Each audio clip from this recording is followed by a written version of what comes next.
Hello, ഇന്ന് രണ്ടാമത്തെ ദിവസമാണ് ആംസ്റ്റർഡാമിൽ. ആംസ്റ്റർഡാം സെൻട്രലിലേക്ക് പോകാനാണ് ഇന്നത്തെ പ്ലാൻ. അവിടെ ചെന്നിട്ട് ആൻ ഫ്രാങ്ക് ഹൗസിലേക്ക് പോകാനൊരു ടിക്കറ്റ് ബുക്ക് ചെയ്തിട്ടുണ്ട്. അത് ഓൾറെഡി നമ്മൾ 2-3 മാസം മുന്നേ ബുക്ക് ചെയ്തിട്ടുണ്ടായിരുന്നു. അത് നിങ്ങൾ എങ്ങനെയാണെന്ന് അത് ആ സൈറ്റ് കയറിയാൽ മനസ്സിലാവും. കാരണം 6 മാസം മുന്നേ അത് ബുക്ക് ചെയ്യേണ്ടതുണ്ട്. ആഴ്ചയാണെന്ന് തോന്നുന്നു, എനിക്ക് കറക്റ്റ് അറിഞ്ഞൂടെ, ഓർമ്മയില്ല. കാരണം ഞാൻ കുറേ മുന്നേ ബുക്ക് ചെയ്തായിരുന്നു. അങ്ങനെ ആംസ്റ്റർഡാം റെയിൽവേ സ്റ്റേഷനിൽ പുറത്തിറങ്ങിയപ്പം അത്യാവശ്യം നല്ല തണുപ്പുണ്ടായിരുന്നു, നല്ല മൂടിയ ക്ലൈമറ്റുമായിരുന്നു. ഞാൻ ഇവിടെ വരുന്നതിന് മുന്നേ കുറേ യൂട്യൂബേഴ്സിൻ്റെ വീഡിയോസ് കണ്ടിട്ടുണ്ടായിരുന്നു. അൺപ്രഡിക്റ്റബിൾ ആണ് ക്ലൈമറ്റ് എന്നാണ് പറഞ്ഞത്. ഇതുവരെ കുഴപ്പമില്ല. ഇനി എപ്പോഴാണോ മഴ സ്റ്റാർട്ടാക്കുന്നതെന്ന് എനിക്കറിയില്ല. എന്തായാലും പോകുന്നതിന് മുന്നേ ഒരു മഴ എക്സ്പീരിയൻസ് ആവും എന്നാണ് എൻ്റെ ഒരു വിശ്വാസം.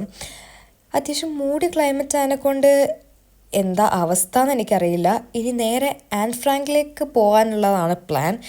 പോകുന്ന വഴിക്ക് കനാലൊക്കെ എക്സ്പീരിയൻസ് ചെയ്യണം എന്നാണ് എനിക്ക്. ഇവിടുത്തെ കനാൽ ടുലിപ്സ് ഒക്കെ ഹൈലൈറ്റായി എല്ലാ കാര്യങ്ങളും കാണണമെന്ന് എനിക്ക് ഭയങ്കര ആഗ്രഹമായിരുന്നു.